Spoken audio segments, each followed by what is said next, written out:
آیت نمبر 1 پڑھی جاتی ہے. 3 میں نکاح کا ذکر ہے، اس لیے وہ نہیں پڑھی جاتی ہے نکاح. اور 3 میں 1 نہیں 2 نہیں 3 4 نکاحوں کا ذکر ہے. مگر سورہ نساء کی پہلی آیت پڑھی جاتی ہے. سنیے کہ جی بسم اللہ الرحمن الرحیم. یا ایھا الناس اتقوا ربکم، اے لوگو اپنے رب سے ڈرو. نکاح نام ہے خوشی کا، کیا ہے؟ شادی ہے، خوشی ہے. اور پہلا جملہ ہی کیا پڑا؟ اپنے رب سے، اپنے رب سے ڈرو. اتقوا ربکم الذی خلقکم، جس نے تمہیں تخلیق کیا، پیدا کیا. من نفس واحدہ، ایک اکیلی جان سے، جن کو حضرت آدم علیہ السلام کہتے ہیں. انسان کو اس کا پورا پروسیجر بتایا کہ کریشن کا، تخلیق کا کہاں سے چلا ہے. وخلق منها زوجها، اور پھر اللہ نے اس آدم کا ایک جوڑا بنایا. اور منہا، اسی سے بنایا، یعنی آدم کے اندر سے حضرت حوا، مائی حوا کو تخلیق کیا. آپ کی بائیں پسلی سے، اوپر والی بائیں پسلی سے. یہ مسلم شریف کی حدیث ہے. آقا علیہ السلام نے بتایا کہ عورت کو اللہ نے آدم کی ٹیڑھی، سب سے زیادہ ٹیڑھی اوپر والی پسلی سے بنایا ہے. حضور نے یہ بھی بتایا اس کو سیدھا کرنے کی کوشش نہ کرنا، اس کو سیدھا کرنے کی کوشش.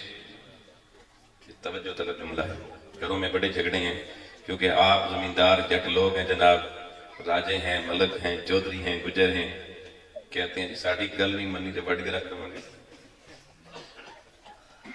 بڑے بڑے جناب بیل دان دان سدھے کر کے رکھ چھوڑے، کھوتے کر کے سدھا کر کے رکھ چھوڑے. زنانیاں کی چیزاں زمیندار جملے بولتے ہیں بڑے بھاری بھاری.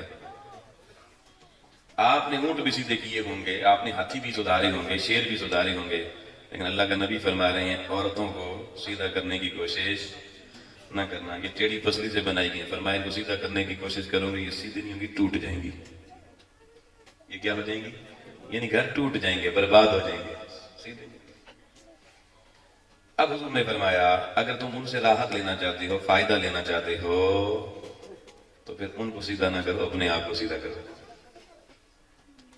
خود ان کے ساتھ ایڈجسٹ کرو، کمپرومائز کرو، سمجھوتا کرو. خواتین کو محبت اور پیار سے ساتھ لے کے چلو. یعنی عورت کی سرشت یہ ہے کہ وہ محبت کی زبان مانتی ہے، کبھی بھی سختی کی زبان نہیں مانتی. یہ خواتین کی فطرت ہے. تو اللہ نے دیکھیں بتا دی ہے نا، اللہ کے محبوب نے بتا دی ہے. حضور علیہ السلام نے فرمایا انا خیرکم خیرکم لاہلی، ساری کائنات میں عورتوں کے معاملے میں اپنی عورتوں سے سب سے اچھا میں محمد مصطفیٰ ہوں. ہمارے نبی فرماتے ہیں میں سب سے اچھا ہوں اپنے گھر والوں کے ساتھ، اپنی اہلیہ کے ساتھ. تو بندہ دوستوں کے ساتھ جتنا اچھا ہو، ہمسایوں کے ساتھ جتنا اچھا ہو، اپنی برادری کے ساتھ جتنا اچھا ہو، بہن بھائیوں کے ساتھ جتنا اچھا ہو، اس کو اپنی بیوی سے ان سے بھی زیادہ اچھا ہونا چاہیے. یہ سب چیز کا معنی ہے. تو بتایا کہ بھائی اللہ سے ڈرو جس نے تمہیں ایک جان حضرت آدم سے بنایا، آدم سے حوا علیہ السلام کو بنایا. وخلق منها زوجها وبث منهما رجالا كثيرا ونساء، پھر آدم اور حوا سے آگے اللہ پاک نے کثیر تعداد میں مرد اور عورتیں بنائیں. اور اللہ کا شکر ہے آج ہم سب اور ساری کائنات کے 6-7 ارب انسان سارے حضرت آدم علیہ السلام کی اولاد ہیں. اب جب یہ بات کر دی یہاں تک، پورا انسان کہاں سے چلا کہاں تک پہنچا، یہ بات کر کے اب سننا توجہ سے. اللہ نے فرمایا واتقوا اللہ، اور اللہ سے ڈرو. شروع میں بھی کیا کہا؟ اللہ سے ڈرو، اپنے رب سے ڈرو. اور ابھی آیت جاری ہے، دوبارہ پلٹ کے کہا واتقوا اللہ، اللہ سے ڈرو. بھائی دولہا میاں زیادہ خوش نہ ہونا، پھر اللہ سے ڈر. خوف خدا اس کو دیا جا رہا ہے.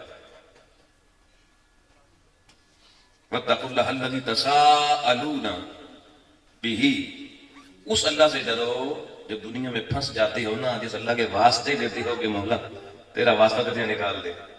اللہ کہتا ہے میرے واسطے دیتے ہو مشکلوں سے نکلنے کے لیے، مجھ سے باقی اوقات میں بھی ڈرا کرو. ضروری نہیں کہ جب پھنس جاؤ تب رب یاد ہے. اور ہمارا حال یہ ہے جب تک کسی معاملے میں پھنسے نہیں اللہ یاد، اور کچھ ہی کے موقع پہ تو کہتے ہو بادیاں گلاں یار فی الحال تے چلن دے ان کی وچ کیوں تسی بھنگ پاندے مولوی لوگ اپنی. اللہ پاک کہتا ہے بھائی نہیں، خوشی سیلیبریٹ کرو، میں منع نہیں کرتا، مگر اللہ سے ڈر کے، اللہ کی حدوں سے باہر نہیں جانا. دولہا صاحب زندگی کی بنیاد اپنی اچھی نسل تیار کرنی ہے. آج خرابی پیدا ہوگی ساری زندگی رہے گی. عمارت کی پہلی اینٹ ٹیڑھی رکھو گے آسمان تک لے جاؤ وہ سیدھی نہیں ہوگی ہمیشہ ٹیڑھی رہے گی. واتقوا اللہ الذی تساءلون بہ، جس رب کے واسطے دے کے جس سے سوال کر کے اپنے مسئلے حل کرتے ہو اس اللہ سے ڈرا کرو، اس سے ڈرو. والارحام، اور لوگوں ایک بڑا خاص جملہ ہے، شادی کے بعد بندہ آزاد نہیں رہتا، بندھن میں بندھ جاتا ہے. اب برادریاں نبھانی پڑتی ہیں، رشتے نبھانے پڑتے ہیں، سسرال منیال ددیال سب کو چلانا پڑتا ہے. یہاں خطبہ نکاح میں کہا والارحام، اس اللہ سے ڈرو اور اپنے خونی رشتوں کو کہیں شادی کے بعد کاٹ نہ دینا، ان کے ساتھ صلہ رحمی بھی قائم رکھنا. اکثر شادی والے دن کے لیے تو پھوپھیاں چاچیاں مامے خالائیں تائے راضی کر لیے جاتے ہیں، مگر ایک دفعہ دنیا کو شکلیں دکھا دیتے ہیں بھی سارے آئے تھے، اس کے بعد پھر منہ ٹیڑھے ہو جاتے ہیں. اللہ کے محبوب نے بڑی مجلس سے نکاح میں لوگوں کو یہ آیت پڑھ کے بتایا بھئی پہلے اگر منہ پھیرے ہوئے بھی تھے، آج نکاح کرنے والے نکاح کے بعد کسی سے منہ پھیرنا نہیں ہے. خالہ کو خالہ سمجھنا ہے، رشتہ دے یا نہ دے تمہیں. پھوپھی کو پھوپھی سمجھنا ہے، تمہیں اپنی بیٹی کا رشتہ دے یا نہ دے. ہمارے یہاں خالہ پھوپھی نہ رشتہ دینا پھر کیا ہوتا ہے؟ موت فوت شادی خوشی غمی ختم. چاچا ماما تایا بس اپنے مطلب کے لیے چاچا ماما ہے. فرمایا والارحام، فرمایا تیری شادی ہو گئی ہے، یہ تو اللہ کی مرضی سے ہوتی ہے، اللہ جو جوڑا بناتا ہے وہی ملتا ہے. لیکن اب دنیا کے سارے رشتے تم نے صحیح نبھانے ہیں اور صلہ رحمی کرنی ہے. ان اللہ کان علیکم رقیبا، فرمایا بھول نہ جانا دولہا صاحب، خطبہ تجھے سنا رہے ہیں، ان اللہ کان علیکم رقیبا، ہمیشہ اللہ تمہارا نگہبان ہوگا، تمہیں تکتا رہے گا. نکاح والی بات کوئی نہیں، ڈراوے والی بات دو دفعہ، اور حقوق کی بات کی، اپنے رشتہ داریاں نبھانے کی بات کی کہ اگر نکاح کے بعد آپ نے زندگی قرآن کے مطابق، شریعت کے مطابق، اسلوب سنت کے مطابق گزارنی ہے تو یہ پہلا پیغام خطبہ نکاح میں دیا گیا. دوسری آیت سنیں، سورہ آل عمران آیت نمبر 102، فرمایا یا ایھا الذین آمنوا اتقوا اللہ، اے ایمان والو اللہ سے ڈرو. پھر بات کہاں سے شروع ہوئی تھی؟ اللہ سے ڈرو، اللہ سے ڈرو. حق تقاتہ، فرمایا تھوڑا نہیں ڈرنا، ڈرنے کا پورا حق ادا کرنا ہے. ایک دفعہ کہہ دیا نا آمنوا اتقوا اللہ، اللہ سے ڈرو، یہاں بات ختم نہیں کی. پلٹ کے دوبارہ یہاں پہ بھی ریمائنڈر لگایا حق تقاتہ، اور ایسے ڈرنا ہے کہ ڈرنے کا حق ادا ہو. اللہ سے ڈرنے کا پابندو حق ادا کرنا ہے. سب کو اپنے حق بڑے یاد ہوتے ہیں، فلانے نے میرا حق نہیں دیا جی، پورا نہیں دیا جی، کھا گیا جی حق. میں پوچھتا ہوں یہ اللہ سے ڈرنے والا حق ہے کہ ہم سب کھائے بیٹھے ہیں یا نہیں؟ یہ کس نے دینا ہے؟ حق تقاتہ. اس آیت میں پھر دو دفعہ آگے نہیں ڈرنے کا، ولا تموتن الا وانتم مسلمون. اور اللہ کہتا ہے ایویں نہ مر جانا دولیا. خطبہ سنایا جا رہا ہے ایویں ہی کدھر نہ کوئی حرام دی موت مر جانا، صحیح مسلمان بن کے مرنا. اللہ نے موت یاد دلائی یہاں پہ کہ کوئی شادی کے ایسا ڈنگ سال نہ کرنا، کوئی ایسا الٹا سیدھا کام نہ کرنا جس سے اللہ ناراض نہ ہو جائے، کوئی ایسی بے غیرتی والا ماحول نہ بنانا، بے حمیتی والا ماحول نہ بنانا جس سے اللہ روٹھ جائے، موت گندی ہو جائے گی. ولا تموتن، خبردار ایسی موت کی طرف نہ بڑھنا، الا وانتم مسلمون، مرنا اس حال میں کہ تم صحیح والے مسلمان، شریعت کو ماننے والے صرف نہیں، شریعت کو مان کے اس پر عمل کرنے والے بھی. دوسری آیت خطبہ نے کہا کہ اس میں بھی دیکھیں شریعت کی حدیں بتائیں گئی، موت تک یاد دلا دی گئی، زندگی کیسے گزارنی ہے، out of range, out of limit نہیں جانا، بیونڈ دا شریعہ نہیں جانا. دو آیتیں ہو گئی. تیسری آیت، تیسرا مقام سورہ احزاب قرآن مجید کا 33واں سورہ ہے. دو آیات اکٹھی پڑھی جاتی ہیں، آیت نمبر 71 اور 72، اور خطبہ ختم ہو جاتا ہے. سر وہ آیات سنیے، یا ایھا الذین آمنوا اتقوا اللہ، اے ایمان والو اللہ سے ڈرو. پھر بات کہاں سے شروع ہوئی؟ اللہ ایک دفعہ بھی کہتا ہے، اب پانچویں دفعہ آ گیا جی، ایک ہی خطبہ نکاح میں پانچویں دفعہ ذکر آ گیا، اللہ سے ڈرو. آؤ لوگو، بندہ کر رہا ہے شادی، کیا کر رہا ہے جی؟ وہ شادی کہتے ہیں جی خوشی کا موقع ہوتا ہے، جو مرضی کرو ناچ لو جی، بات چلو. شادی کی ابتدا تو نکاح سے ہوتی ہے نا، نکاح کے بغیر تو شادی کوئی نہیں ہوتی. یا ایھا الذین آمنوا اتقوا اللہ، ایمان والو اللہ سے ڈرو، اللہ سے وقولوا قولا سدیدا، اور جب بھی بات کرنی ہو نا، قولوا جمع کا صیغہ، جتنی بھی باتیں زندگی میں کرنی ہے ایک بھی ٹیڑھی نہیں کرنی، ساری سیدھیاں کرنی ہیں، ساری باتیں سیدھی کرنی ہیں۔ اب دیکھ لیں یہ خطبہ نکاح پر حضور نے پڑھ کے بتایا کہ اگر پہلے کوئی شادی سے پہلے، نکاح سے پہلے کوئی ٹیڑھی میڑھی ہو بھی گئی تو سارا ماں پیو نال چل جاتا ہے، لیکن ہوں اگے گزارا نہیں ہوگا۔ اب ذرا زبان سیدھی رکھنا، ہوش کے سے چلنا، جوش سے نہیں، ہوش سے چلنا۔ وقولوا قولا سدیدا، فرمایا بس اللہ سے اگر بندہ ڈر گیا اور اللہ سے ڈر کے اس نے اپنی زبان صرف سیدھی کر لی، صرف زبان، گارنٹیڈ بات کہہ رہا ہوں، زبان سیدھی کر لی، اس زبان سے ہیرا پھیری، اس زبان سے غیبت چغلی، اس زبان سے جھوٹ موٹ گالی گلوچ فتنہ فساد دنگا، یہ ساری چیزوں سے اگر زبان کو بچا کے سیدھی جیسے رب الرحمن میں بتایا ہے ایسے زبان استعمال کرنی ہے، زبان کو ویسا سیدھا کر لیا، آؤ اللہ اب اس دولہا کو نکاح خان کے ذریعے خوشخبری سنانا چاہتا ہے، اور ساری امت کو ویسے بھی قرآن میں خوشخبری ہے، وہ کیا ہے؟ اب غور کرنا جی۔ یا ایھا الذین آمنوا اتقوا اللہ وقولوا قولا سدیدا یصلح لکم اعمالکم، فرمایا ادھر تم اللہ سے ڈر کے زبان سیدھی کرو گا تو سیدھی کرے گا اللہ، تیرے سارے اعمال سیدھے کر دے گا، سارے بگڑے ہوا کوئی بھی نہیں رہے گا۔ یصلح لکم اعمالکم، تمہارے اعمال سنور جائیں گے پھر، اور جب اعمال سنوریں گے تو بندہ بعد میں سوچ سکتا ہے کہ اب آگے کے سارے اعمال تو چلے ٹھیک ہو جائیں گے، جو پیچھے میں شادی سے پہلے پتہ نہیں کیا کچھ کر کے اس کا کیا ہوگا، تو ساتھ ہی خوشخبری سنائی، یغفر لکم ذنوبکم، جو گناہی ہیں وہ بھی معاف کر دوں گا، اعمال بھی ٹھیک، گناہ بھی معاف، ہو جائے گا نہیں۔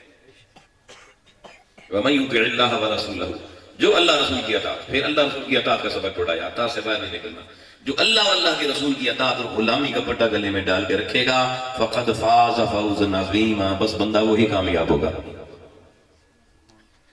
فقط تاکید اس جملے میں ہے کہ اب لازم بات ہے، پکی بات ہے کہ وہ شخص فاز، فلاح پائے گا، فوزا عظیما، اور اس کی کامیابی چھوٹی موٹی نہیں ہوگی، سب سے بڑی اللہ اس کو کامیابی عطا کرے گا، اور سب سے بڑی کامیابی بندے کا جنت میں داخلہ۔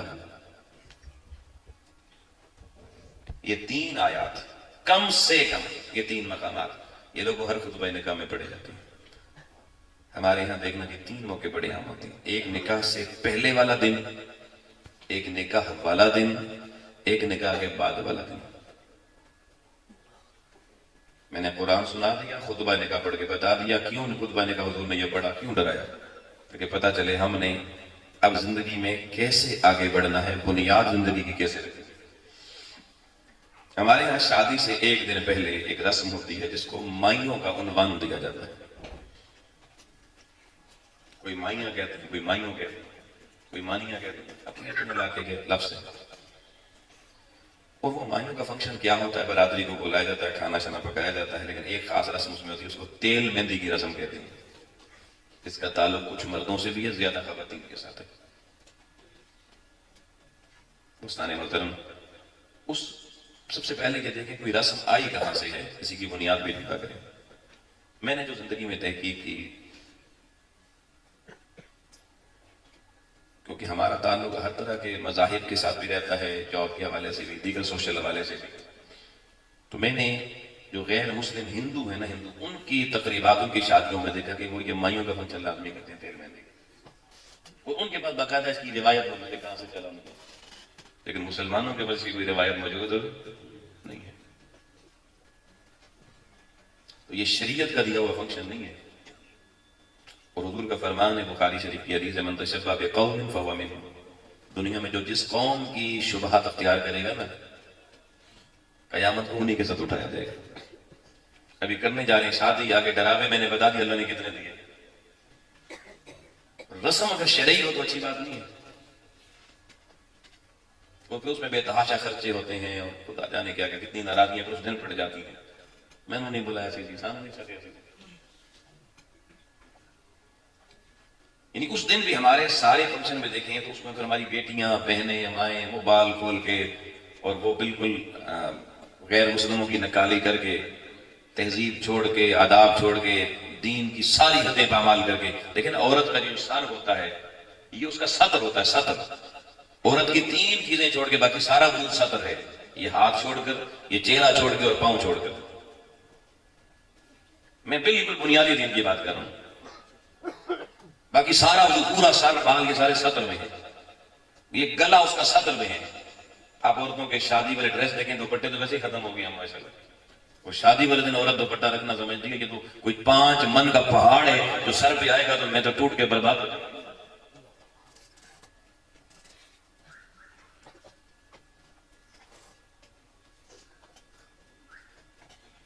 آپ حسان محترم پھر گلے دیکھیں, لباس ان کے دیکھیں. وہ گلا جو سطر میں تھا وہ اوپن پہ اس نے ایک لاکٹ پہنا وہ ساری دنیا کو دکھانا ہے نا, اس لیے تو پہنا ہے. پھر اس کی قمیض کا حال دیکھیں, اس کے بازو دیکھنا کہاں تک ہوں گے. اب تو ہم اپنی دلہنوں کے بھی بازو کے بغیر قمیض پہناتے ہیں, استغفر اللہ العظیم. پھر نیچے پاجامے اور ٹراؤزر دیکھنا. اور ایک بڑی حیرت کی بات ہے, آقا علیہ الصلوۃ والسلام نے اس امت کے مردوں کو ایک تلقین کی تھی تکبر سے بچنے کے لیے کہ اپنی شلواریں اپنے تہبند ٹخنوں سے اوپر رکھنا. آج ہماری ساری مائیں بہنیں بیٹیاں اسپیشلی انہوں نے اوپر رکھی ہوئی.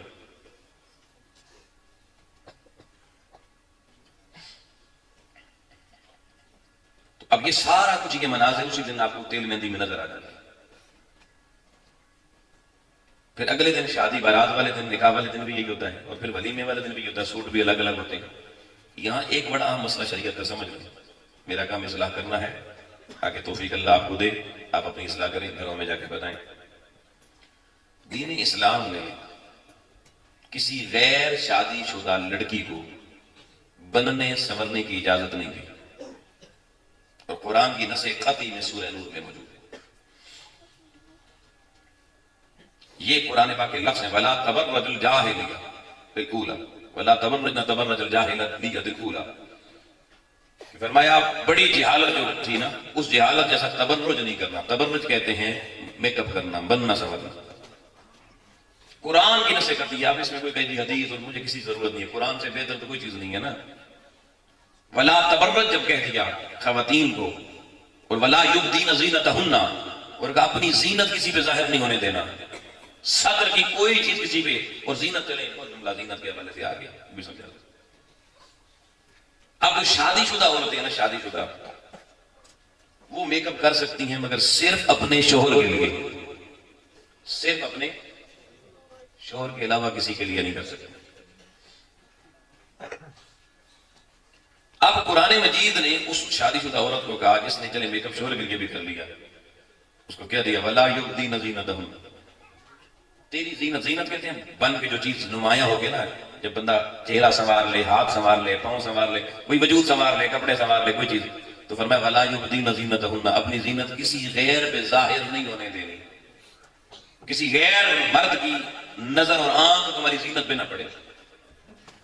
اب میں آپ سے پوچھتا ہوں میرے بھائیو دوستوں, یہ جو ہماری بیٹیاں, ہماری بہنیں, ہماری مائیں, یہ جو تیل مہندی ہو, کسی کا نکاح بارات ہو یا کسی کا ولیمہ ہو, اس میں جو گھر سے وہ ڈریسنگ ٹیبل کے سامنے گھنٹوں بیٹھ گئی, یا بیوٹی پارلر میں جا کر وہ 5-10 ہزار کا جو میک اپ مل کے گھر سے نکلتی ہیں, بن سنور کے, زیب و زینت کر کے, وہ کس کے لیے نکلتی ہیں؟ اپنے شوہر کے لیے.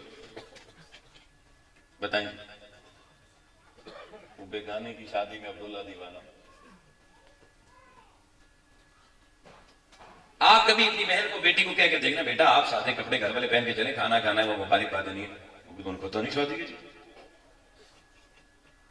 کہ اللہ رسول کو نہیں پتا تھا کہ شادی میں آپ نے اس طرح سے جانا ہے, وہ قرآن کی آیت بھیج دیتا, بھائی ذرا کھلی لگام دے, نکال لینا, ذرا آزاد کر دینا, جو مرضی کرے. نہیں, قرآن نے خصوصیت کے ساتھ پیغام دیا وَلَا يُبْدِينَ زِينَتَهُنَّ. اب ساری دنیا کے مرد دیکھ لیں, وہ سارا سال دوپٹہ سر پہ رہتا ہے, اس دن اتر جاتا ہے, بال چھپے رہتے ہیں, اس دن کھلے ہوتے ہیں. سینے دیکھیں ان کی, استغفر اللہ العظیم, غیرت سے آنکھیں مر جاتی ہیں حیا والی لوگوں. لیکن اس باپ کی غیرت کہاں مر گئی, اس بھائی کی غیرت کہاں مر گئی, اس شوہر کی کہاں پہ مر گئی, جو ویسے تو 4 بندوں میں بیٹھ کے تھا میں بڑا غیرت مند ہوں. بھائی جان پوچھنے کی ضرورت نہیں ہے. شادیوں میں جب آپ اپنی بیٹیوں بہنوں کو لے کے آتے ہیں, دور سے پتہ چل جاتا کتنے غیرت مند. ساتھ چل کے آ رہے ہوتے ہیں.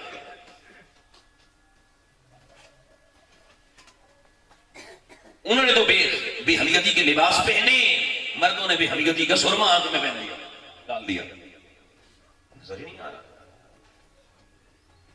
تو یہ شادی نہیں ہے, یہ بربادی کی ابتدا ہے. اپنی زندگیاں گھر برباد کرنے کی طرف اشارے ہیں. تو جی فلانے کی بڑی سونی شادی ہوئی, بڑا مزہ آیا. کون سا مزہ آیا؟ اللہ رسول کی شریعت کی حدیں پامال کر کے آپ کو مزہ آ رہا ہے.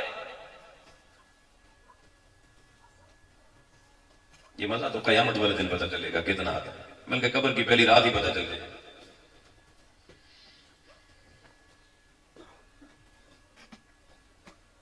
تو میں بتا رہا تھا شادی سے ایک دن پہلے بھی غیروں کے جس میں شادی والے دن آ جائے.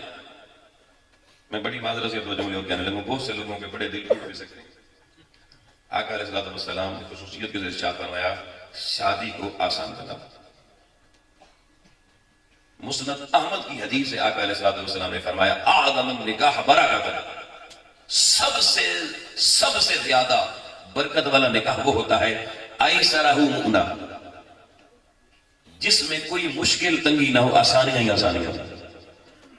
سب سے برکت والی شادی ہوتی ہے. ہمارے یہاں ادھر سے بارات آ گئی, آگے دلہن کی بہنیں کرسی لے کے بیٹھ جاتی ہے, 50,000 روپے کڈو تو پھر بہو. یہ کیا ہے؟ یہ آسانی پیدا کی جا رہی ہے.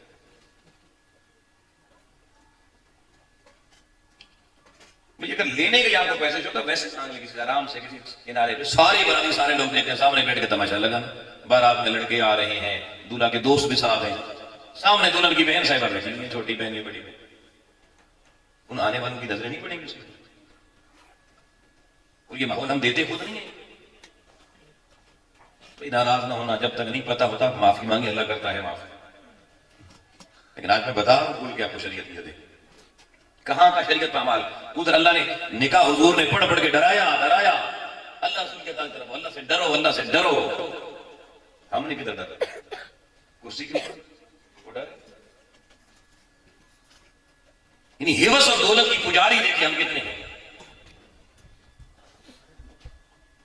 اور جب تک پیسے نہیں ملتے اس خاتون نے اٹھنا نہیں وہاں سے. اور بھی بہت سی میں صرف ایک کو کر کے آگے بڑھنا چاہتا ہوں. پھر جو کمیاں پچھلے 2 دن میں رہ جاتی ہیں وہ ساری پھر ولیمے والے دن دور ہوتی ہیں. انا للہ و انا الیہ راجعون. ہر اسراف سمجھتے ہیں حد سے بڑھ جانا, وہ سارے کا سارا ولیمہ. ولیمہ سنت ہے.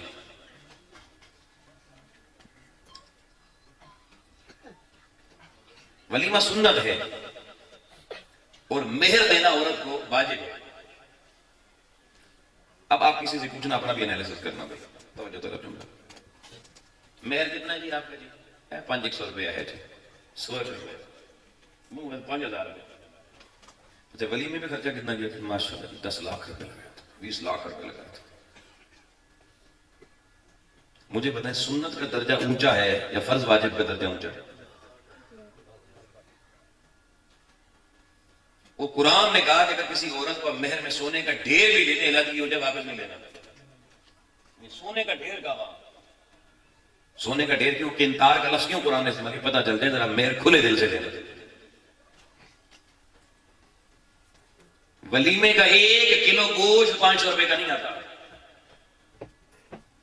اور مہر والے کا 500 روپے. اگر تجھے شوق ہے نا ولیمہ 10 لاکھ کا کرنے کا, تو مجھے خوشی ہوگی تو نے 10 لاکھ کا ولیمہ کیا, لیکن اپنے مہر کا مجھے دکھا لکھا نامہ اس میں لکھا ہو بندے نے 5 لاکھ روپے کم سے کم مہر بھی تو دیا.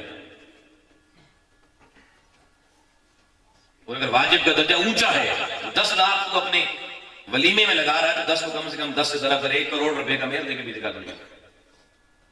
پھر پتہ چلے تو کتنا سخی لاتا ہے. جس عورت کا حق تھا اس کو نہیں دیا, وہ لکھوا بھی دینے لکھتے ہیں غیر معجل. اور غیر معجل کا لفظ پوری شریعت میں فقہ میں کہیں نہیں میں نے پڑھا. یہ جملہ بھی سن لیں, غیر معجل کا لفظ ہمارے صرف نکاح نامے میں لکھا ہوا ہے, مگر آپ کو فقہ کی کسی کتاب میں نہیں ملے گا. فقہ کی کتاب میں آپ کو ملے گا معجل اور موجل. سر غیر معجل جو ہوتا ہے یہ تو طلب نہیں ہوتا, یہ بڑی ایک عجیب قسم کا تماشا ہماری قوم میں لگا وہ غیر شرعی رسومات کے نام پر.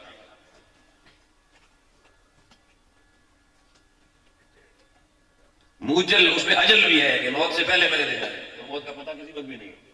تو جب غیر موجل کہہ دیں گے وہ اجل کو تو نکال دیں گے بیچ میں سے. اب کس نے دینا ہے؟ تھوڑی دیتے ہیں.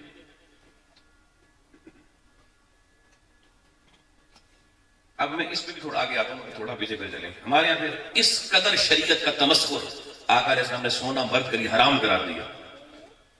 کلیتاً مرد کے لیے سونا حرام ہے، حرام ہے، حرام ہے. دلہنیاں دی انگوٹھی سونے کی ہوتی ہے یا نہیں ہوتی؟ جب وہ دولہا وہ انگوٹھی اپنی انگلی میں پہنے گا، ادھر مولوی صاحب خطبہ پڑھیں گے، آمنوا اتقوا اللہ، اللہ سے ڈرو، یہ اللہ سے ڈرنا ہے. جس رشتے اور شادی کی دو کو بنیاد ہی اللہ رسول کا تمسخر اڑانا دین کا اس پر ہو، اس میں برکت آئے گی. سونے کی گھڑیاں دی جا رہی ہیں، سونے کے لاکٹ دیے جا رہے ہیں. حرام ہے، حرام. تو حرام پہ جس چیز کی بنیاد رکھی جائے وہاں حلالی پیدا ہوگی.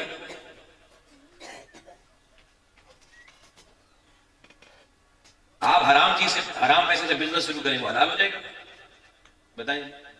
حرام کا پیسہ چوری کی دکان کھول لیں، اس سے جو آپ کو دکان سے روزانہ جو نفع آئے گا وہ حلال ہوگا آپ کی. یہ میری چند چیزیں صرف خطبہ نکاح کو سامنے رکھو اور اپنے معاملات سامنے رکھو. یا خطبے ختم کروا دو، نکاح شکانا پڑا ہوا ہے نہیں، پھر مغرب والا نظام لے آؤ یہاں پر. میاں بیوی راضی تو کیا کرے قاضی، جو نا تمہیں کہا جاتا ہے لوگ میں قاضی دی لوڑ شوڑ کوئی خطبے دی کوئی نہیں، میاں بیوی راضی. استغفر اللہ. کیا کرے گا قاضی کو کوئی ضرورت نہیں ہے، پھر اپنے گھر میں بیٹھو. یہ کیسا حلال ہم کر رہے ہیں بھائی؟ یہ شادی کیسی حلال ہے؟ اس میں ساری چیزیں حرام. اور ایک اس میں جو میں اس ضمن میں آخری بات کہنا چاہتا ہوں بڑی امپورٹنٹ ہے. سب سے بڑا تماشا دوستان محترم اس کو لگتا ہے جب شادی ختم ہوتی ہے اور اگلے دن گلے شکوے ناراضگیاں رشتہ داروں کی محلے داروں کی شروع ہو جاتی. سانوں بلایا. اب اکثر دیکھیں دولہے والے کہتے ہیں کہ دلہن والے کہتے ہیں بھائی بارات جو ہے 40 بندے لے کر آنا. کتنے؟ مرن تو بعد بھی 40 وہیں کرنا ہے، 40 بندے لے کر. اچھا اب ظاہری بات ہے وہ 40 بندوں سے زیادہ نہیں لے کے جا سکتا، وہ سب کو نہیں بلا سکتا. اب جن کو نہیں بلائے گا وہ ناراض ہو جائیں گے، بوتھا بنا کے بیٹھ جائیں گے. پنجابی ہے اپنی زبان میں. سانو بلایا نہیں، پھر ولیمے میں بھی کسی کو نہ بلائے وہ بھی ناراض. آپ لوگوں شریعت میں سننا، جی میں جملہ دے رہا ہوں توجہ کریں. شریعت میں نکاح پر بھی سوائے وہ جو نکاح کے گواہ ہے باقی کسی کو بلانے کی شریعت نے کوئی حکم نہیں دیا. ولیمے پر بھی پورا محلہ برادری بلانے کا کہیں حکم نہیں ہے، کہیں حکم نہیں. اس بندے نے اگر کسی کو بھی نہیں بلا، 4 بندے اپنے جو قریبی تھے بلا کے بس نکاح کر لیا، ولیمہ کر لیا، تو گلا کس بات ہے؟ گلا تو تب ہوتا شریعت نے دولہا کو کہا تھا تو نے ساری برادری بلانی ہے، اس نے نہ بلائی ہوتی پھر تو کوئی غیر شرعی کام ہوتا آپ گلا کرتے. بھائی آپ نے کیوں کیا؟ غیر شرعی کام تو اس نے جتنے کی آپ نے نہیں روکا اسے. تو یہ کوئی شرعی اگر کر لیا تو اس کو آپ نے روک دیا، گلا کر دیا، ناراضگی. اس پہ میں صرف 2 حدیثیں پڑھ رہا ہوں، دونوں بخاری شریف کے اندر. ایک کتاب البیوع میں ہے، خرید و فروخت والا چیپٹر، اور ایک کتاب النکاح میں ہے. کتاب النکاح کی حدیث نمبر ہے 5153 5153.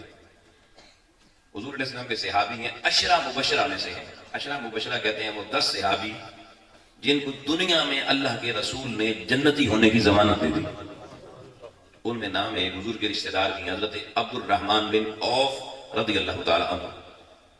یہ وہ عبد الرحمن بن عوف ہیں جن کی والدہ مائی شفا جب حضور علیہ السلام کی ولادت ہوئی نا 12 ربیع الاول کی شب، حضرت آمنہ سلام اللہ علیہا کے بعد جو دایا تھی وہ حضرت مائی شفا تھی. یہ حضرت عبد الرحمن بن عوف رضی اللہ عنہ کی والدہ امی جان ان کے یہ صاحبزادے ہیں. اور امیر اتنے تھے، دولت اللہ نے اتنی دی تھی کہ جب ان کا وصال ہو گیا نا ان کی دولت گننے میں خدا جانے کتنے دن لگے، اتنی دولت تھی. لیکن سننا لوگوں، حدیث کا میں نے حوالہ دے دیا، آپ چیک کر لیں جا کے. حضرت عبد الرحمن بن عوف حضور علیہ السلام کے حاضر ہوئے، مسجد میں آئے. حضور علیہ السلام نے دیکھا ان کی قمیض کے اوپر نا زرد رنگ کا یا پیلے رنگ کا ایک داغ لگا ہوا تھا، نشان لگا ہوا تھا. آقا علیہ السلام نے کہا عبد الرحمن بن عوف یہ رنگ کیوں لگا، یہ رنگ کیوں لگا ہوا ہے؟ وہ کہنے لگے حضور وہ اصل میں کل میرا نکاح ہوا ہے نا، شادی ہوئی ہے. تو شادی کی علامت ہوتی تھی پہلے دور میں کہ پتہ چلے اب تو ہم نے گانے شانے لے آئے ہیں، دھواں سے لے لیے ہیں، بہت سی چیزیں ہم نے. بڑی معذرت کے ساتھ. اگر وہاں کو گانا شانا تھا تو حضور کو پتہ چل جاتا نا. اس وقت خوشبو لگاتے تھے وہ والی, کیونکہ خوشبو کا رنگ ہوتا ہے, کپڑے کیسے کر کے خوشبو لگاتے ہیں, خوشبو بھی آتی ساتھ رنگ بھی نظر آتا تھا, تو وہ رنگ سے پتہ چل جاتا کہ بندے کو گلے کا شکا ہو گیا. تو آقا علیہ السلام نے پوچھا تو انہوں نے کہا حضور میری شادی, میرا نکاح ہوا ہے, اس کا یہ رنگ لگا تھا, خوشبو لگائی تھی. آپ لوگوں نبی کریم علیہ السلام نے یہ نہیں کہا بھائی میرے محلے میں رہتا ہے, میں نے کلمہ پڑھایا, مسلمان بنایا, جنت میں پہنچایا, جنتی ہونے کی تمہیں ضمانت بشارت میں نے دی ہے, رشتہ دار بھی میرا ہے, میں تمہارا نبی ہوں, تمہاری خاطر میں نے کیا کچھ نہیں کیا, تم نے مجھے بلایا ہی نہیں کہا. نہیں کہا لوگوں, نہیں کہا, ایک بار بھی نہیں کہا یار مجھے کیوں نہیں بلایا, میں تمہارا نکاح پڑھا دیتا. بلکہ کیا کیا, جیسی حضور کو پتا چلا انہوں نے بتایا حضور نکاح ہوا ہے, شادی ہوئی ہے. آقا رضی اللہ عنہ نے یوں ہاتھ اٹھا کے, بخاری کا جملہ ہے, فرمایا بارک اللہ لک و علیک عبد الرحمن بن عوف, اللہ تجھے تیرے گھر والوں کو برکتیں عطا فرمائے. پتا چلا شادی پہ کوئی بلائے یا نہ بلائے, کام کیا کرنا, جب خبر ملے فلانے کی شادی ہو گئی ہے یا آمنا سامنا ہو, گلے نہ کرو, ہاتھ اٹھا کے دعا دو اللہ آپ کے گھر میں برکتیں عطا فرمائے. یہ ہے شریعت. یہ چھوڑ دیا اور گلے لے کے بیٹھ گئے جناب, بوتھا سجا کے جناب, کمال ہو گئے. پھر ہماری ایکٹنگ کی جاتی ہے, اچھا سانو نہیں بلایا, میں بھی اپنی بیوی شادی کرتا نا اپنے پتر دی, تو میں بھی نا پکا کاٹا لا جاؤ, کاٹا غصہ نکالا. دوسری حدیث کتاب میں حضرت جابر بن عبداللہ انصاری رضی اللہ تعالیٰ عنہ حضور کے صحابی ہیں, بڑے حضور کے پیارے صحابی ہیں. آپ لوگ مسلمان جنگ لڑنے گئے, غزوہ بنو مصطلق, غزوہ ہو گیا, جنگ ہو گئی. اب آقا امام الانبیاء علیہ السلام اپنا لشکر لے کے واپس آ رہے ہیں فتح حاصل کرنے کے بعد. رستے میں حضرت جابر بن عبداللہ انصاری جس اونٹ پر سوار تھے نا, وہ بار بار پیچھے رہ جاتا. قافلہ تھا نا, لشکر تھا, اس سے پیچھے رہ جاتا.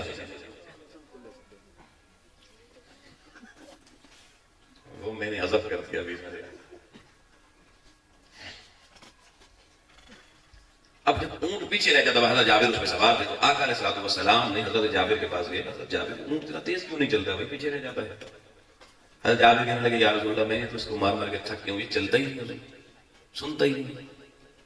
آقا نے کہا اچھا. حضور علیہ السلام اپنے اونٹ سے لوگوں نیچے اترے, سامنے کوئی درخت تھا, اس کی جا کے ٹہنی حضور نے توڑی, چھڑی توڑی, اور آگے نا آقا علیہ السلام نے اپنے دستے رحمت للعالمین سے حضرت جابر بن عبداللہ انصاری کے اونٹ کو ایک چابک مارا.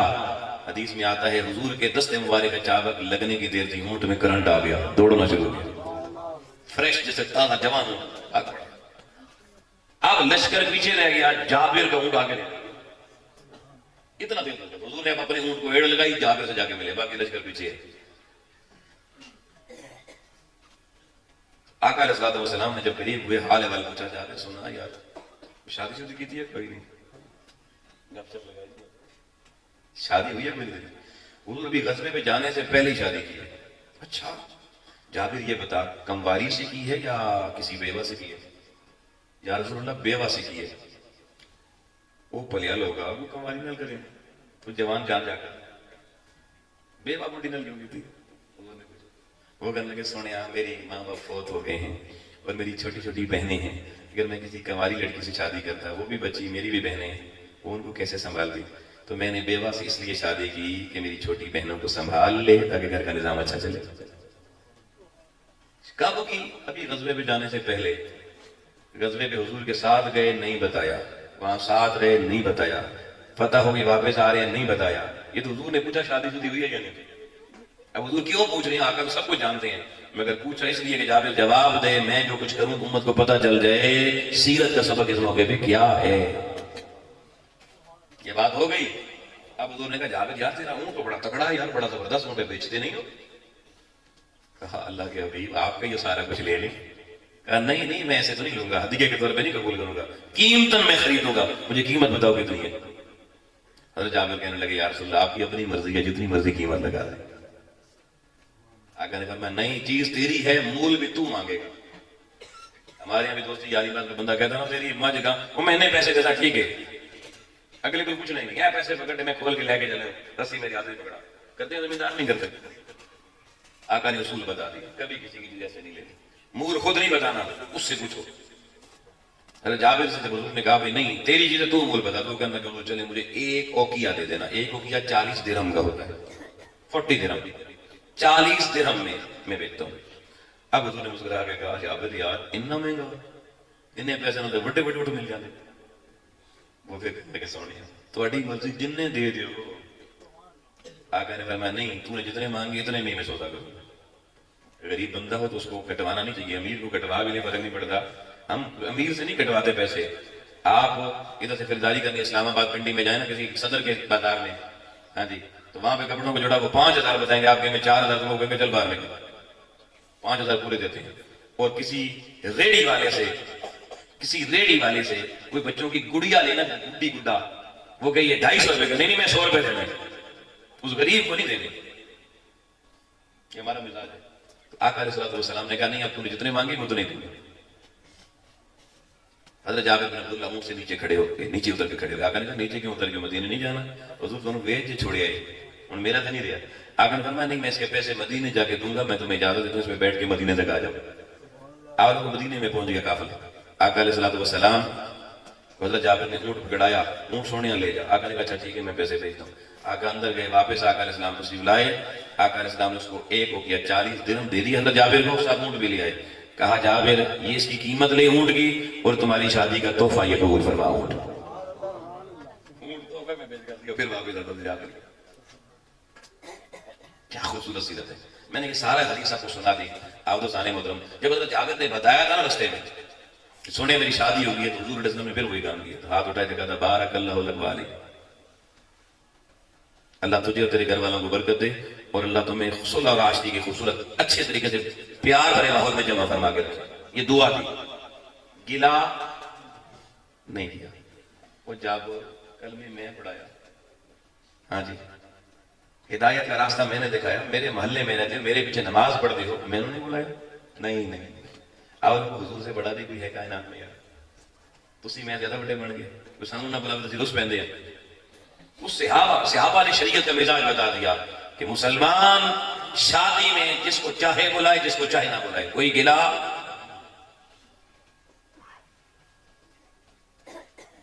یار شریعت مدینے والے سے لینی ہے یا اپنے محلے والوں سے لینی ہے؟ دوستان محترم یہ ہمارے یہاں یہ بہت بڑا پرابلم ہے. شادیوں کے بعد ناراضگیاں بہت ہوتی ہیں. آج کی اس گفتگو کا مقصد یہ ہے کہ آج سے پہلے بھی جو ناراضگی اصول پہ رکھی ہیں توبہ کرو، رشتے بحال کرو، اور آج کے بعد خدا کے لیے یار کوئی بلائے نہ بلائے یہ کام نہیں کرنا. مگر عبد الرحمن بن عوف والے واقعے پہ واپس چلتا ہوں، پچھلی حدیث پہ 5153 پہ میں ایک جملہ دینا چاہتا ہوں. حضور علیہ السلام نے دعا دے دی نا شادی کی کہ اللہ تجھے برکت دے تیرے گھر والوں کو. حضور نے کیوں لگا فرمایا اولم ولو بشاء، فرمایا اب ولیمہ کر. تازہ شادی ہوئی تھی نا ایک دن پہلے، فرمایا اب ولیمہ کر اگر ایک ہی بکری ہو، اگرچہ ایک ہی بکری ہو. اب اس حدیث سے ولیمے کا سنت ہونا ثابت کیا جاتا ہے. مگر لوگوں حضور نے کیا فرمایا ولیمہ کرو ایک بکری سے. حضور نے خود بھی اپنی ازواج کی کئی شادیوں میں ایک بکری ذبح کی. اب ایک بکری اگر لوگوں ذبح کی جائے کتنے کے بندے کھا سکتے ہیں؟ کچھ سیاح جب بندہ تھا بکری بڑی سی بڑی 15-20 کلو کی ہوگی. 15-20 کلو گوشت پکا لیں کتنے کے بندے؟ 2 بندے. حضور نے یہ کہا کہ 500 بندے بلانے. حضور نے یہ بھی نہیں کہا ساتھ کھیر بھی پکانا، یہ نہیں کہا ساتھ بریانی بھی پکانا، کوفتے بھی ہونے چاہیے، ٹکے بھی ہونے چاہیے، کباب بھی ہونا چاہیے، سافٹ ڈرنک بھی ہونی چاہیے، قورمہ بھی ہونا چاہیے، مٹن قورمہ الگ، بیف قورمہ الگ، سردی کی تھوڑی فش بھی ہونی چاہیے. حضور نے ایک ہی ڈش پکائی بتائی. اور آج ہمارے ولیموں میں باقی ساری ڈشیں ہوتی ہیں، یہ نہیں ہوتی. ہمارے یہاں جناب مرغی ٹکا، مرغی قورمہ، مرغی پلاؤ، مرغی بریانی، بیف قورمہ، بیف ٹکا. لیکن بکرے دیکھتے رہتے ہیں ساڑھی باری کب آئے گی. یار 10 ڈشیں نہ پکاؤ، بکرا مہنگا تو کیا ہو گیا، صرف بکرا ہی پکا. جو ولیمے کا حضور نے سنت بتایا، ساتھ بتایا بھی پکانا کیا ہے. کیا خیال ہے ہونا چاہیے یہ نہیں بکرا؟ میں نے پہلے بتا دیا، میں نے لوگوں کو بتا دیا ناراضگی اختیار نہیں کرنا. لیکن اب ایک حدیث کا جملہ اور دینا چاہ رہا ہوں. آقا علیہ السلام نے فرمایا اس ولیمے کا کھانا سب سے برا ہے جس میں امیر تو بلائے جائیں غریب نہ بلائے جائیں. آپ لوگوں جو سب سے ریا ہوا غریب مسکین بندہ ہوتا ہے نا, ہم اس کو کہتے ہیں تھوڑا ہی ناراض ہونا ہے, ناراض ہو بھی ہوئے کی وجہ سے یہ ناراض ہو گیا تھا, یہ فرق بنتا ہے چھوٹو رہنے مسکین جا میں جناب آج اسی ساری ساڑی شادی خراب ہوئی, ولیمہ خراب ہوئی, انہیں تو جتیاں بھی کو پرانی کلے پائے ہوئے ہیں جناب, مٹی مٹی جناب میں کارپٹ خراب کر دی. حضور کیا فرما رہے ہیں, وہ سب سے برا ولیمہ ہے جو امیروں کو کھلائے. تو سب سے اچھا ولیمہ کون سا ہے جی, آپ بتائیں جی. ہم تو اس لیے امیروں کو بلاتے ہیں باجیاں دے کے جا سکتے 5 لاکھ کا ولیمہ اتنی پورا ہو جاتی, شرارتی تھے نا ہمارا. اب اگر آپ مسکین غریب کو لا لیں, انہیں بیچارے دیتے بھی 10-20 روپے دیں گے, ان کو بلانے کا دل اس لیے نہیں کرتا. مگر آؤ امام الانبیاء کیا بتا رہے ہیں لوگوں, یہ وہ درس ہے جو میں نے منہاج القرآن کے میخانے سے پڑھا اور سیکھا ہے, جو آپ کو بتا رہا ہوں. میرے استاد یہ محترم حضور شیخ الاسلام ڈاکٹر محمد طاہر القادری مقدس اللہ علیہ, اللہ آپ کو دنیا میں رہتے کروڑوں رحمتیں برکتیں عطا فرمائے, آپ کو صحت کاملہ عطا فرمائے. آپ نے اپنے بچوں کی یہ تربیت کی ہے کہ بیٹا جانا ہے دنیا کو, دین حق اور سچ بتانا ہے, چاہے کسی کو اچھا لگے یا برا لگے. لوگ ماحول دے کے ٹیسیاں کرتے ہیں, ماشاءاللہ جی تو دولہا جی گانا پوچھنا پہ لگتا ہے, دولہا جی 40,000 کا نوٹ کر کے لگی مولوی صاحب زندہ باد. میں نے دیکھا ہے علماء کو, اور راجہ صاحب سے بہت سونا سوٹ پائے تقریر کے دوران, راجہ صاحب 5,000 کا نوٹ.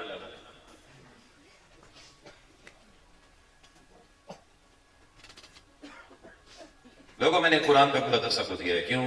میں منہاج القرآن کا طالب علم ہوں. منہاج القرآن یہ قرآن کا راہ بتاتے ہیں, کوئی اور. اب اپنی زندگیاں بدلو یار. آخری حدیث اور اجازت, کیونکہ ماحول بہت ٹھنڈا ہے اور آپ نے تو پھر بھی انتظام کیا, مجھے نہیں اندازہ تھا کہ باہر کھلی جگہ پر آپ تقریر کروائیں. حضرت میرے نام کسی طرح کے لباس میں آخری حدیث جو بتا رہا ہوں آپ کو, یہ بھی صحیح بخاری شریف کی حدیث پاک ہے, اور اس کا نمبر ہے 5090. امام الانبیاء علیہ السلام کی حدیث سنیے جی, یہ میرا پیغام ہے سارا اس کے اندر.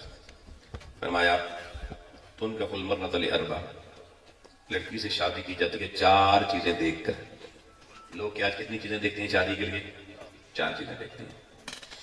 سننا جی بڑی توجہ سے. حضور نے فرمایا سب سے پہلے بولے مالہا, دیکھتے ہیں جیسے کتنا لائے گی, مالدار پارٹی کتنی ہے.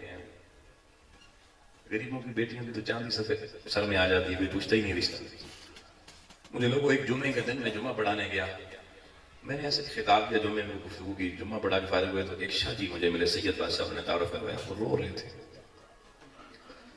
کہتے ہیں حضرت اسی دے مسئلے دس دے پروفیسر صاحب کتنے جائیے, 6 دیاں گھر جوان بیٹھی ہیں, کوئی رشتہ لینڈ نہیں آتا, کیونکہ غریب کچھ دے نہیں سکتے. تو ان کا حل مرد علیہ 4 چیزیں دیکھ کے حضور نے فرمایا رشتے کیے جاتے ہیں. سب سے پہلے دیکھا جاتا ہے مال, دوسری چیز فرمائی والی حسب ہے, پھر دیکھا جاتا ہے خاندان. ساڈے خاندان دی کڑی نہیں رشتہ کرنا, اسی غیرہ جو کرتے ہی نہیں ہیں. اچھا تھوڑے اپنے کون سننا جی, میں جملہ تھوڑا سخت ہے. آپ لوگوں ہم اس ذات پاک کے چکر میں جس میں سے میرے مدینے والے تاجدار نے نکالا تھا, آج بھی پھنسے میں 15 صدیاں بعد. کلمہ پڑھنے والا کبھی غیر نہیں ہوتا, کلمہ پڑھنے والا کبھی غیر.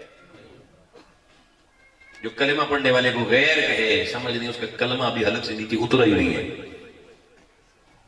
جس دن کلمہ لوگوں کسی کے حلق سے نیچے اتر جاتا ہے اس دن دوسرا کلمہ پڑھنے والا چاہے عربی ہو, فارسی ہو, دورانی ہو, مکرانی ہو, افغانی ہو, کوئی بھی ہو, وہ غیر نہیں اپنا ہی نظر آتا ہے.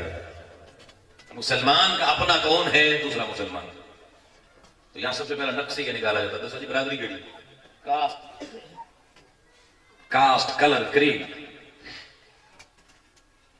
حضور نے بتایا دوسری کیا چیز دیکھی جاتی. تیسرا کیا دیکھا جاتا, فرمایا ولی جمالیا, خاندان بھی ملتا جلتا جی, برادری کوئی ہے, مال بھی ٹھیک ہے, لڑکی دکھاؤ نا تکیہ رنگ رو کے جی اسی اپنے منڈے کو تصویر دکھانا ہے. اب دیکھا جاتا ہے خوبصورت ہے یا نہیں. اب پچھلی دونوں خصوصیات پائی جائیں, خوبصورتی کے معیار حسن و جمال کی پری نہ ہو, ریجیکٹڈ. تیسرا ہمارا پیمانہ یہ ہوتا ہے اللہ اور چوتھی چیز حضور نے فرمایا آخر میں دیکھا جاتا ہے والے دین ہاں ابھی تک وہ کدھر کوئی یہودی سکھ نہ ہو رہے مسلمان ہونا چاہیے دین کتنا ہی دیکھا جاتا ہے مسلمانوں کے گھر میں غیر مسلم نان مسلم ہو یہ ایک حد ہم نے رکھی ہوئی ہے بس باقی نہیں دیکھتے نمازی ہے نہیں ہے روزے دار ہے نہیں ہے سچ بولنے والی ہے نہیں ہے ٹھیک ہے جی پردے کی پابند ہے یا نہیں ہے بلکہ اگر کو بتائیے تو برقع چرکا کر دیا جناب بیٹی ہماری تو بالکل جناب افضا ہے کوئی عالم آ گیا وہ پھر رہنے دیو ساڑھے نہ نہیں چل سکتے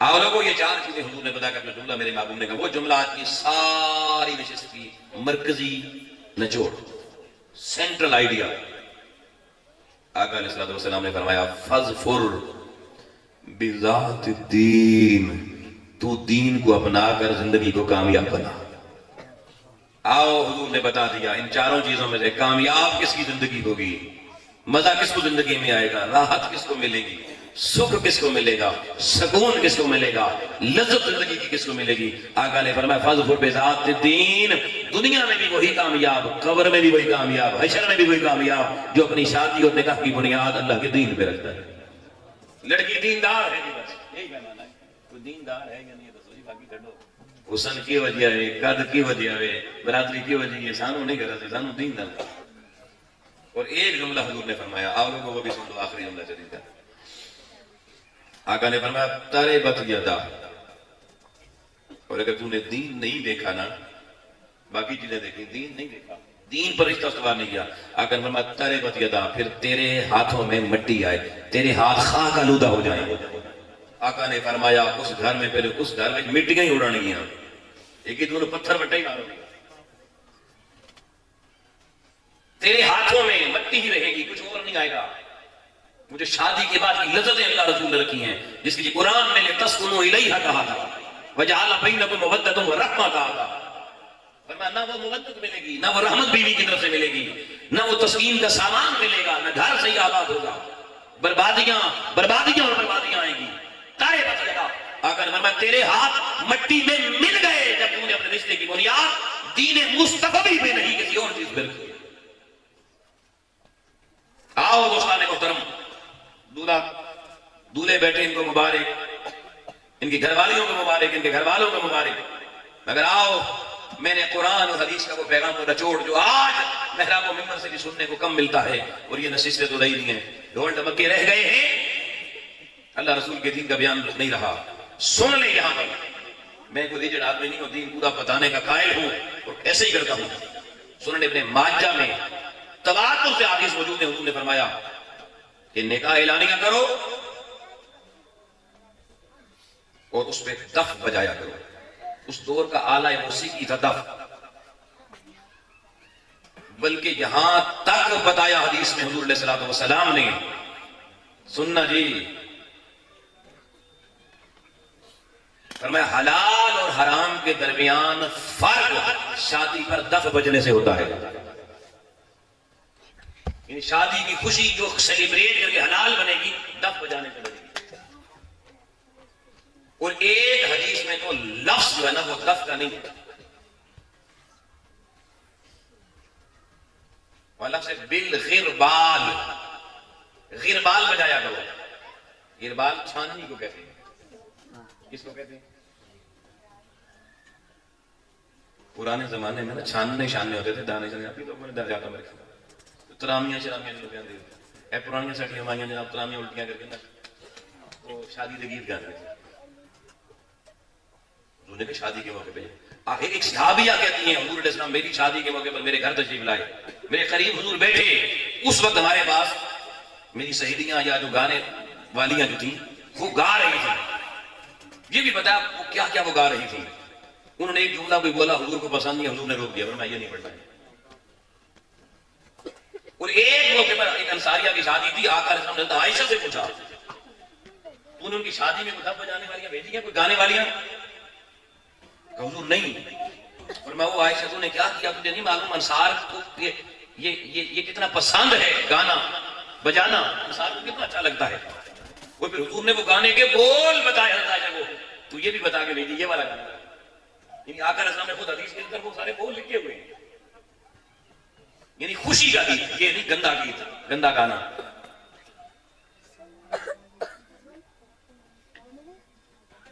ایسے گانے نہیں کہ شادی کا جی فنکشن شادی کا ہے، بچیاں بیٹھ کے گانا گا رہی ہو یا لڑکے آپس میں بیٹھ کے گانا گا رہے ہو، وہ یہ گائیں محبت کے دھوکے میں کوئی نہ آئے، یہ ایک بار ہنسائے تو 100 بار رلائے. نہیں ایسا نہیں، پوزیٹو اچھا پیغام ہو جس میں، غلط پیغام کوئی نہ.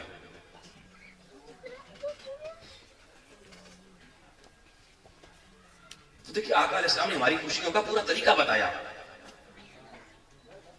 لیکن دیکھیں اگر کوئی ایسے جیسے آپ سارے مرد بیٹھے ہیں بیٹھ کے یہاں پہ اگر اس وقت دف تھا، اب ڈھول پہ تھوڑا سا اختلاف لوگوں کا ہے، لیکن ایک طبقہ کہتا ہے ڈھول جائز ہے. مزامیر اور مزارید دو طرح کے آلات موسیقی ہوتے ہیں. مزامیر ان کو کہتے ہیں جو منہ سے باجے بجائے جاتے ہیں، اور مزارید ہوتے ہیں جو تھک تھک کر کے بجائے جاتے ہیں ہاتھوں سے. یہ قوالی اور سما ہماری ساری اس میں نہیں بجتے باجے.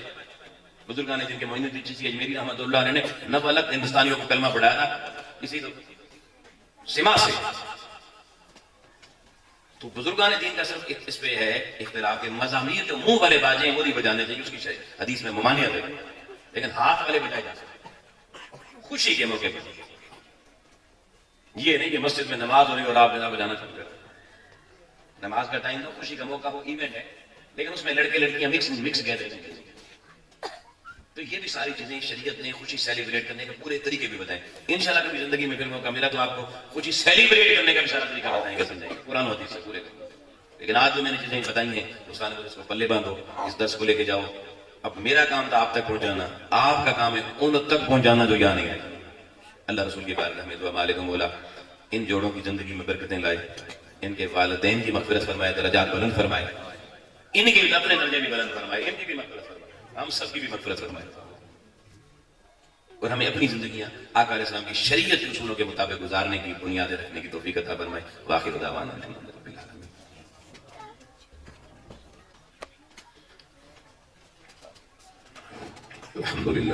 الحمدللہ رب العالمین.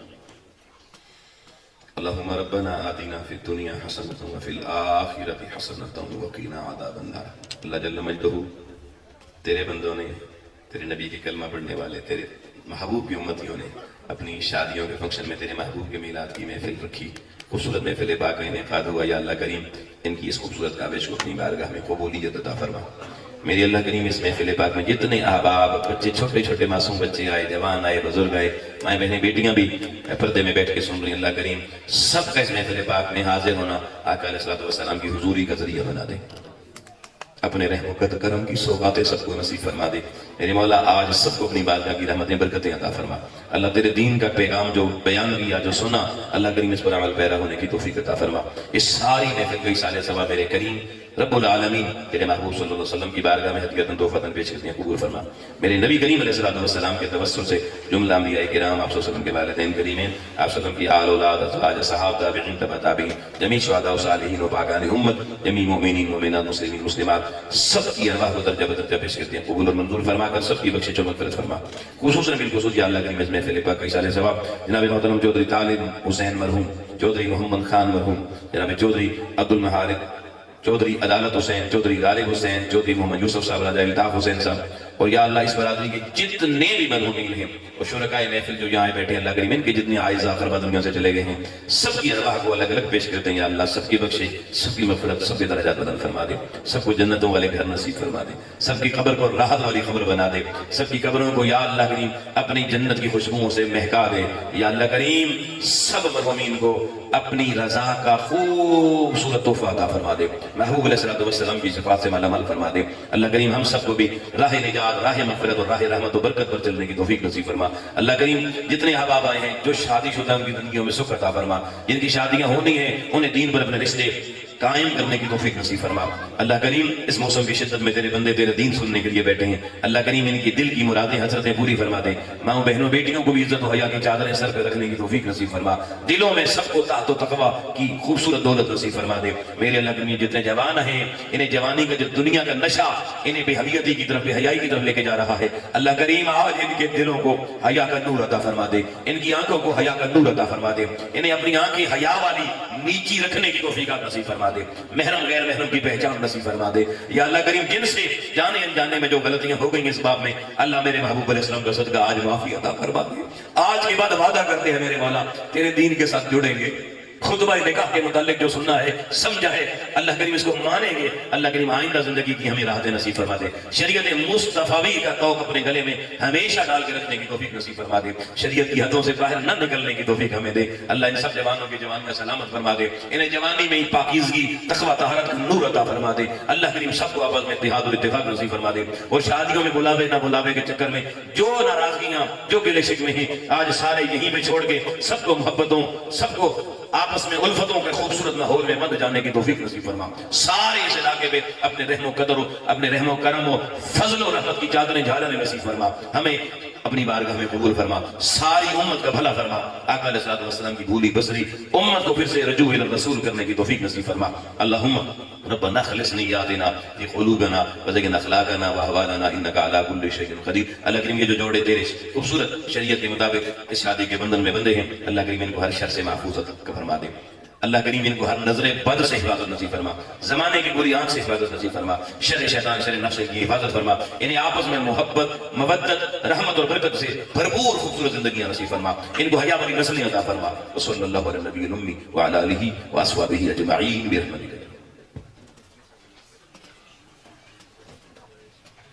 اللہ کریم حاجی عبدالخالق مرحوم رحمۃ اللہ علیہ اللہ کریم تیرے محبوب کی رحمت للعالمین کا واسطہ پیش کرتے ہیں. اللہ حاج صاحب کے صاحبزادے ہمارے درمیان موجود ہیں. اللہ کریم یہ اپنے باپ کے لیے تیری بارگاہ میں سب سے استغاثہ کروا رہے ہیں. میرے کریم اتنے اٹھے ہوئے ہاتھوں کا صدقہ حاجی عبدالخالق صاحب کی مغفرت فرما دے. آپ کے درجے بلند فرما دے. نبی کریم علیہ الصلوۃ والسلام کی شفاعت سے بہرمند فرما دے.